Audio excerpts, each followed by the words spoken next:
GST में बहुत सारे लोगों को कंफ्यूजन रहता है कि हमें बहुत सारे टाइप्स की जीएसटी रिटर्न्स फाइल करनी होती है, लेकिन मैं ये आज क्लियर कर देना चाहती हूँ कि हर टाइप की रिटर्न हर टैक्स पेयर के लिए एप्लीकेबल नहीं होती है। नमस्कार, मैं सीए निहारिका गोयल आपका फिर से स्वागत करती हूँ अकाउंट सखी पर, और आज हम बात करेंगे टाइप्स ऑफ जीएसटी रिटर्न। सबसे पहले जो हम रिटर्न की बात करते हैं, जो हम सप्लाई करते हैं, जो कि हम सेल करते हैं, उसके लिए आपकी रिटर्न फाइल होती है GSTR1। GSTR1 आपके पास दो ऑप्शंस हैं कि आप मंथली भी फाइल कर सकते हैं और क्वार्टरली भी फाइल कर सकते हैं, सब्जेक्ट टू सम कंडीशंस। तो यदि आपने मंथली का ऑप्शन चूज किया है तो GSTR1 में आप अपने सारी आउटवर्ड सर्विसेज यानी सेल बिल्स को शो करते हैं। दूसरी हमारी रिटर्न आती है GSTR3B। GSTR3B क्या होती है? GSTR3B होती है कि आपने सेल कर दी और जिनसे आपने परचेज करी है उन्होंने भी अपनी GSTR1 फाइल कर दी। अब आपके पास आपकी जो लाइबिलिटी है जीएसटी पे करने की वो आ गई, प्लस जितना आपने आईटीसी लिया वो आपकी GSTR2A 2B में आपके पास इनपुट टैक्स क्रेडिट आ गया। तो अब हम क्या करेंगे, हम अपनी नेट लाइबिलिटी कैलकुलेट करेंगे कि हमें कितनी जो है अब हमारी जीएसटी की लाइबिलिटी पे करनी है। वो आपको पे करनी है इन द फॉर्म ऑफ एक समरी बनाई जाती है इन GSTR3B। अगर आपने क्वार्टरली स्कीम ऑप्ट करी है तो GSTR3B भी आपकी क्वार्टरली ही फाइल होगी, लेकिन क्वार्टरली रिटर्न में टैक्स का पेमेंट जो होता है वो आपका मंथली ही रहता है। अगली हमारी रिटर्न आ जाती है GSTR4 एंड CMP08। ये एक स्पेशल स्कीम में जो आपके कॉम्पोजिशन टैक्सेबल पर्सन होते हैं, ये उनके लिए होती है।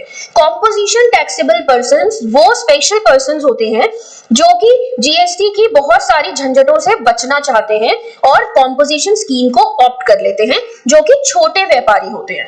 तो कॉम्पोजिशन लेने के लिए अगर आप सप्लायर हैं तो 1.5 करोड़ तक की अगर आपकी लिमिट है तो आप कॉम्पोजिशन में जा सकते हैं। अगर आप सर्विस प्रोवाइडर हैं तो अप टू 50 लाख।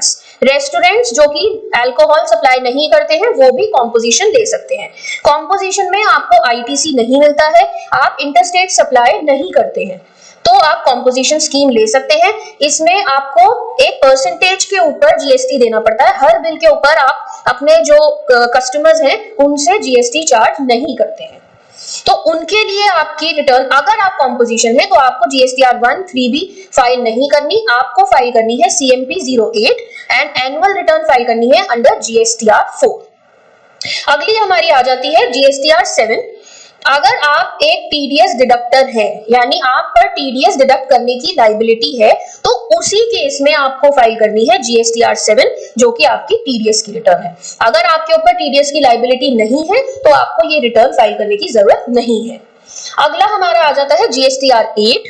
GSTR8 भी ई कॉमर्स सप्लायर्स जैसे Amazon, फ्लिपकार्ट, मीशो जिस प्लेटफॉर्म के ऊपर आप सेल करते हैं, तो आप सेल कर रहे हैं तो आप तो नॉर्मल रिटर्न फाइल करेंगे, लेकिन वो ई कॉमर्स ऑपरेटर भी अपनी रिटर्न फाइल करता है। तो ये GSTR8 उस ई कॉमर्स प्लेटफॉर्म के लिए है, ना कि आपके लिए। तो GSTR8 कौन फाइल करेगा? E commerce operator.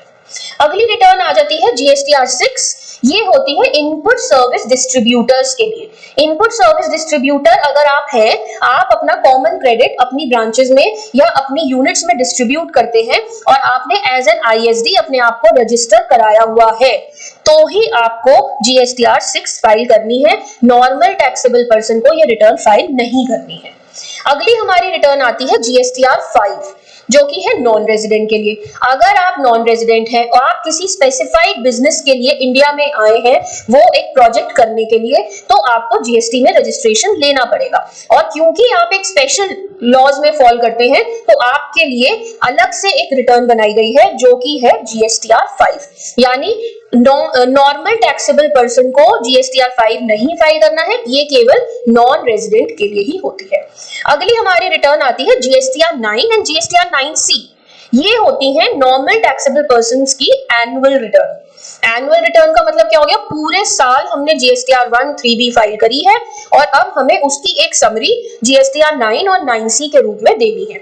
GSTR9 जिनका टर्नओवर 2 करोड़ से ज्यादा है उनके लिए कंपलसरी है, लेकिन अगर उससे कम आपका टर्नओवर है 2 करोड़ से कम, तो आप GSTR9 फाइल कर सकते हैं। डिपार्टमेंट आपको मना नहीं करता है, आपकी GSTR9 एक्सेप्ट करता है। जीएसटीआर 9C एक रिकंसिलिएशन स्टेटमेंट होती है जो कि एक सीए द्वारा साइन की जाती है और अपलोड की जाती है। ये लेकिन इसकी भी एक लिमिट है, अगर आपका टर्नओवर 5 करोड़ से ज्यादा है जीएसटीआर 9C तभी आपको फाइल करनी होती है। तो ये एक समराइज्ड फॉर्म है जिसमें मैंने आपको समझाने की कोशिश करी है कि जीएसटी में कितनी टाइप्स की रिटर्न्स होती हैं, अलग अलग रिटर्न्स कैसे फाइल होती है, उसका प्रोसेस क्या होता है, उसको कैसे हम कैलकुलेट करते हैं, क्या क्या डिटेल्स हर रिटर्न में हमारी जाती है, उसके लिए मैं सेपरेटली वीडियोस लेकर आऊंगी। अभी एक आपको बेसिक नॉलेज देने के लिए मैं आज की वीडियो लेकर आई हूँ जिसमें हम सिर्फ और सिर्फ ये जान रहे हैं कि जीएसटी में कितने टाइप की रिटर्न्स होती हैं और हम कंफ्यूज ना हो, क्योंकि हर रिटर्न हर किसी के लिए एप्लीकेबल नहीं होती है। तो और भी ऐसे ही वीडियोस आप तक आती रहे उसके लिए प्लीज सब्सक्राइब कीजिए अकाउंट सखी। Thank you so much.